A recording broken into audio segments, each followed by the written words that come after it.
Hello everyone, for this tutorial video I'd like to discuss regular polygons,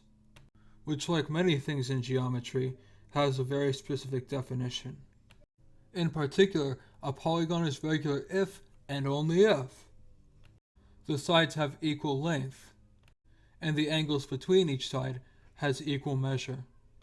Because of this convenient fact, we can see that you can break each side into a small isosceles triangle, where the base length of each triangle is simply the length of the side it is drawn on, and the height of each triangle is the radius, also known as the apothem, of the polygon, which is the distance from the center to the edge. We can see a neat pattern that emerges is that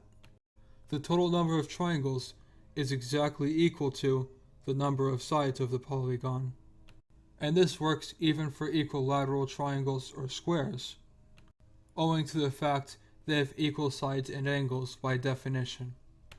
Therefore, because of this pattern and the way we defined the length and height of each triangle,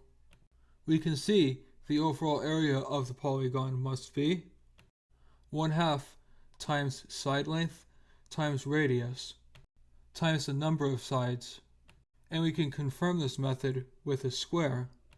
by seeing that the radius of a square is simply half its length. So we see that 1/2 times L times 1/2 times L equals 1/4 times L squared. And because there are 4 triangles with this technique, we multiply 1/4 by 4, and the area is simply L squared like we previously derived. The beauty of the definition of a regular polygon having equal sides is that the perimeter can be simply stated as the number of sides times the length of one side, without having to apply right triangles to figure out slants or anything like that. Now that I've explored how regular polygons work, including an exploration of shapes we are already familiar with that apply this concept, we can next move on to irregular polygons, which are complex 2D shapes that do not follow a specific formula. And so you would have to use your judgment and break it down into simpler shapes that you can analyze with the formula, which is a technique we are actually already familiar with from proving the area of something like a trapezoid or kite. It's just that irregular shapes generally require breaking them down into more shapes than simply triangles. Don't forget to subscribe if you found this video informative,